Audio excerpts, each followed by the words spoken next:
வணக்கம். மீது வடலியின் காலை நேர பிரதான செய்திகள். முதலில் தலைப்புச் செய்திகள். சர்வதேச நாணய நிதியத்தின் 4வது மீளாய்வு தொடர்பான கலந்துரையாடல் வெற்றிகரமாக நிறைவு.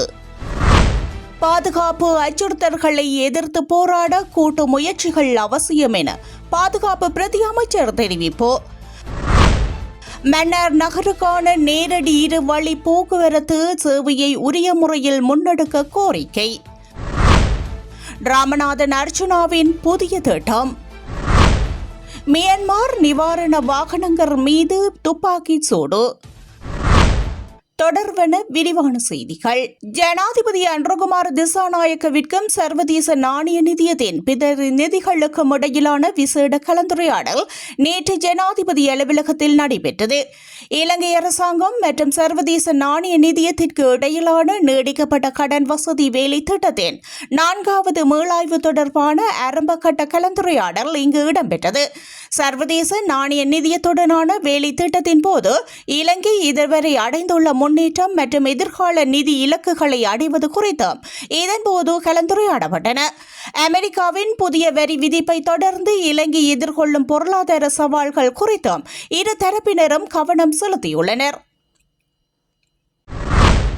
இந்த சமுத்திரம் உலகளாவிய வர்த்தகத்திற்கான ஒரு மூலோபாய உயர் நாடியாக காணப்படுவதால் பாதுகாப்பு அச்சுறுத்தல்களை எதிர்கொள்ள போராடுவதற்கு கூட்டு முயற்சிகள் அவசியம் என பாதுகாப்பு பிரதி அமைச்சர் ஓய்வு பெற்ற மேஜர் ஜெனரல் அனுர ஜெயசேகர தெரிவித்துள்ளார். ஞாயிற்றுக்கிழமை கொழும்பு துறைமுகத்தில் இந்திய கடற்படை கப்பலான சைஹித்ரிக்கு மேற்கொண்ட விஜயத்தின் போதே இவ்வாறு தெரிவித்துள்ளார். இந்திய பிரதமரின் உத்தியோகபூர்வ விஜயத்துடன் இந்த நிகழ்வு இணைந்திருப்பது சிறப்பு முக்கியத்துவம் வாய்ந்தது. ஏனெனில் இது நமது இரு நாடுகளையும் ஒன்றிணைக்கும் ஆழமான வரலாறு, கலாச்சாரம் மற்றும் மூலோபாய உறவுகளை அடிக்கோடிட்டு காட்டுவதுடன் வளமான மற்றும் பாதுகாப்பான இந்த சமுத்திர பிராந்தியத்திற்கான நமது தலைவர்களின் பகிரப்பட்ட தொலைநோக்கை மீண்டும் உறுதிப்படுத்துகின்றது. இலங்கையின் கடல்சார் திறன்களை வலுப்படுத்துவதிலும் இரு நாடுகளிற்கும் அதற்கு அப்பாலும் பாதுகாப்பான கடல் சூழலை உறுதி செய்வதிலும் இந்தியாவின் ஆதரவை பாராட்டுகின்றோம். இலங்கையின் அபிவிருத்தியில் முக்கிய பங்கு வகித்த உட்கட்டமைப்பு மற்றும் திறன் மேம்பாடு மற்றும் மனிதாபிமான முயற்சிகளில் இந்தியாவின் தொடர்ச்சியான உதவிகையிலையும் பாராட்டுக்குரியது. 21ஆம் நூற்றாண்டின் சவால்களை நாம் கடந்து செல்லும் போது குறிப்பாக கடல்சார் பாதுகாப்பு சவால்கள், போதைப்பொருள் கடத்தல், நாடு கடந்த குற்றங்கள் மற்றும் காலநிலை மாற்றம் போன்ற வளர்ந்து வரும் அச்சுறுத்தல்களை நிவர்த்தி செய்வதில் நமது பாதுகாப்பு ஒத்துழைப்பை தொடர்ந்து விரிவுபடுத்த வேண்டும் எனவும் தெரிவித்துள்ளார். தேசிய மக்கள் சக்தியின் பாராளுமன்ற உறுப்பினர் கோசல நுவான் ஜெயவீரவின் திடீர் மரணத்தினால் ஒரு பாராளுமன்ற உறுப்பினர் பதவி வெற்றிடமாகியுள்ளதாக பாராளுமன்றத்தால் தேர்தல் ஆணைக்குழுவிற்கு அறிவிக்கப்பட்டுள்ளது. அதன்படி அரசியலமைப்பின் 66வது பிரிவின் விதிகளின்படி 2025 ஏப்ரல் மாதம் 6ஆம் திகதி முதல் 10வது பாராளுமன்றத்தில் ஒரு இடத்திற்கு வெற்றிடம் ஏற்பட்டுள்ளதாக பாராளுமன்றத்தின் பதில் பொதுச் செயலாளர் சமிந்த குலரத்ன தேர்தல் ஆணைக்குழுவின் தலைவருக்கு அறிவித்துள்ளார். கோசல நுவான் நேற்று திடீர் மாரடைப்பு காரணமாக தமது 38வது வயதில் காலமானார் என்பதும் குறிப்பிடத்தக்கது. மடு பிரதேச மக்களின் நீண்டகால கோரிக்கையான மன்னார் நகருக்கான நேரடி இருவழி பொது போக்குவரத்து சேவை தொடர்பாக உரிய முறையில் இல்லாமை குறித்து மக்கள் திட்ட வரைவு ஒன்றின் ஏற்பாட்டில் குறித்த கிராம அமைப்புகளின் பிரதிநிதிகள் ஒன்றிணைந்து மன்னாரில் நேற்றைய தினம் விசேட ஊடக சந்திப்பு ஒன்றை ஏற்பாடு செய்துள்ளனர். மக்கள் திட்ட வரைவு ஒன்றியத்தின் பொதுச் செயலாளர் நடராஜா தேவகிருஷ்ணன் தலைமையில் இடம்பெற்ற குறித்த ஊடக சந்திப்பில் மடு பிரதேச மக்களின் நீண்டகால கோரிக்கையான போக்குவரத்து குறித்து கருத்து தெரிவிக்கப்பட்டது. மடு பிரதேச பெற்ற பகுதியாக இருக்கின்ற போதிலும் மன்னார் மாவட்டத்தில் மடுப்பிரதேச எல்லைப்புற கிராமங்களில் வாழும் மக்கள் மன்னார் நகருக்கான நேரடி பொது போக்குவரத்து வசதிகளின்றி பல்வேறு சிரமங்களை எதிர்நோக்குகின்றனர். அரச நிர்வாக சேவையை பெறுவது, கல்வி, உயர்கல்வி மற்றும் சுகாதாரம், மருத்துவ தேவைகளுக்கும் தமது உணவு, வாழ்வாதாரம், தொழில், வியாபாரம் மற்றும் உள்ளூர் விவசாய உற்பத்திகளை சந்தைப்படுத்துதல் போன்ற தேவைகளுக்கும் வாடகையின் வாகனங்களுக்கு அதிக பணம் செலுத்தியும் பல கிலோமீட்டர்கள் நடந்தும் போக்குவரத்திற்காக ஒரு முழு நாளையும் விரயமாக்கி பல சிரமங்களுக்கு மத்தியில் பயணிக்க வேண்டியுள்ளது. மட வலயத்தில் அதிகமான மாணவர்களின் இடைவேளைகளுக்கும் உயர்கல்வியை தொடர முடியாமைக்கும் இந்த பொது போக்குவரத்து இன்மையே முக்கிய காரணமாக இருக்கின்றது. இந்த பிரச்சினைகள் மாணவர்களின் எதிர்காலத்திற்கு பெரும் சவாலாக அமைந்துள்ளது. இந்த பிரதேசம் பொருளாதார ரீதியில் பின்தங்கி இருப்பதற்கு பொது போக்குவரத்து இன்மையே மிக முக்கிய காரணம் என்பது மறக்க முடியாத உண்மையாகும்.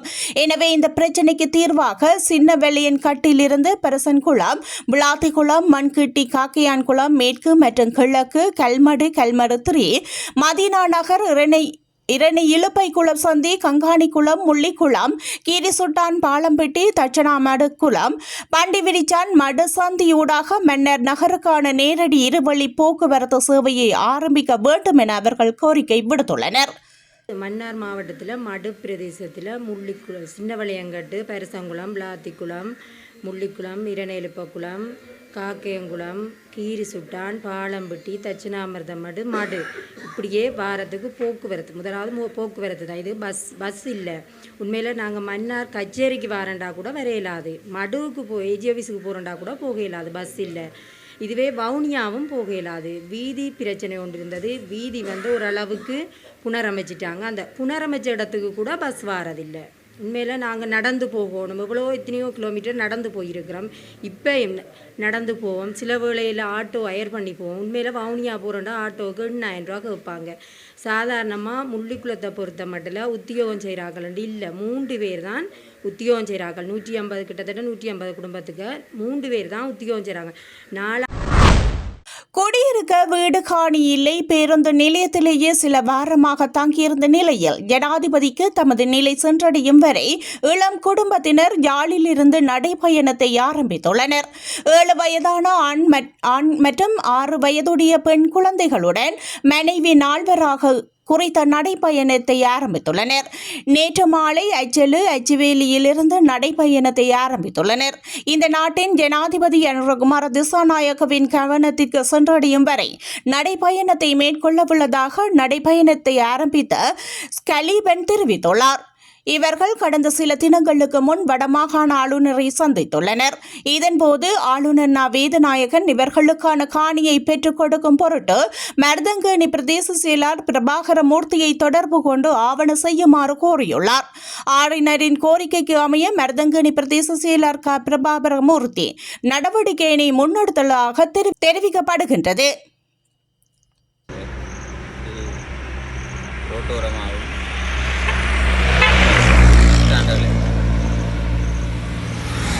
எது சொந்த இடம் கூட இருக்கிறது இல்லை, இருக்கிறது இடம் இல்லை, எல்லாராலையும் கைவிடப்பட்ட நிலையில். பாராளுமன்ற உறுப்பினர் வைத்தியர் ராமநாதன் அர்ஜுனா புலம்பெயர் தமிழ் சமூகத்துடனான தொடர்பை மேம்படுத்துவதற்கான புதிய திட்டத்தை அறிவித்துள்ளார்.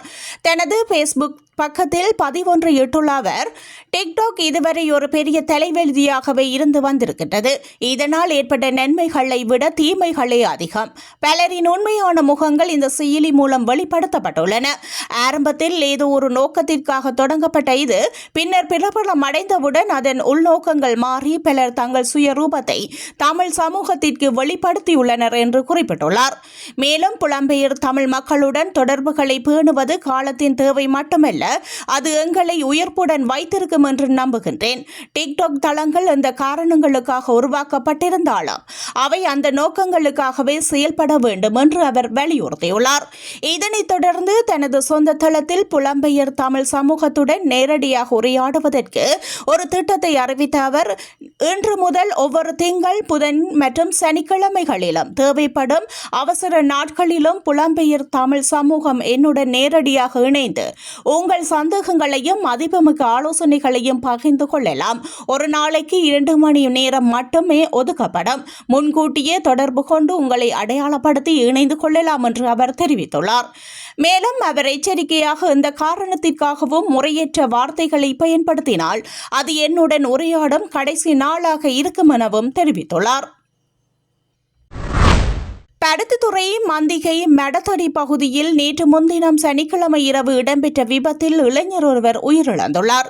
நெல்லியடி நகர பகுதியில் தனியார் நிறுவனத்தில் பணிபுரிந்து வந்த அல்வாய் கிழக்கு பகுதியைச் சேர்ந்த 25 வயதுடைய பிரபாகரன் பிரணவன் என்ற இளைஞனை இவ்வாறு உயிரிழந்துள்ளார். நேற்று முன்தினம் சனிக்கிழமை இரவு மோட்டார் சைக்கிள் மதிலுடன் மோதி விபத்துக்குள்ளானதில் இளைஞர் படுகாயமடைந்து பருத்தித்துறை ஆதார வைத்தியசாலையில் அனுமதிக்கப்பட்டார். அவர் தொடர்ந்து மேலதிக சிகிச்சைக்காக யாழ் போதனா வைத்தியசாலையில் அனுமதிக்கப்பட்ட நிலையில் நேற்றைய தினம் காலை சிகிச்சை பலனின்றி உயிரிழந்துள்ளார். உயிரிழந்தவரின் சடலம் உடற்கூற்று பரிசோதனைக்காக யாழ் போதனா வைத்தியசாலையில் வைக்கப்பட்டுள்ளது. மேலதிக விசாரணைகளை போலீசார் மேற்கொண்டு வருகின்றனர். தொடர்வன வெளிநாட்டு செய்தி. மியான்மரில் நில அதிர்வினால் பாதிக்கப்பட்ட மக்களுக்கு நிவாரணம் எடுத்து செல்லும் வாகனங்கள் மீது அந்த நாட்டு ராணுவ குழு துப்பாக்கி சூடு நடத்தியுள்ளது. பாதிக்கப்பட்ட மக்களுக்கு நிவாரணங்களை வழங்குவதற்காக அவ்வாறான தாக்குதல்களை நிறுத்துவதற்கு ராணுவ குழுவுக்கும் கிளர்ச்சி குழுவுக்கும் இடையே இணக்கப்பாடு எட்டப்பட்டது. எவ்வாறாயினும் அங்கு 14 தாக்குதல்கள் நடத்தப்பட்டுள்ளது என ஐக்கிய நாடுகள் மனித உரிமைகள் அலுவலகம் தெரிவித்துள்ளது.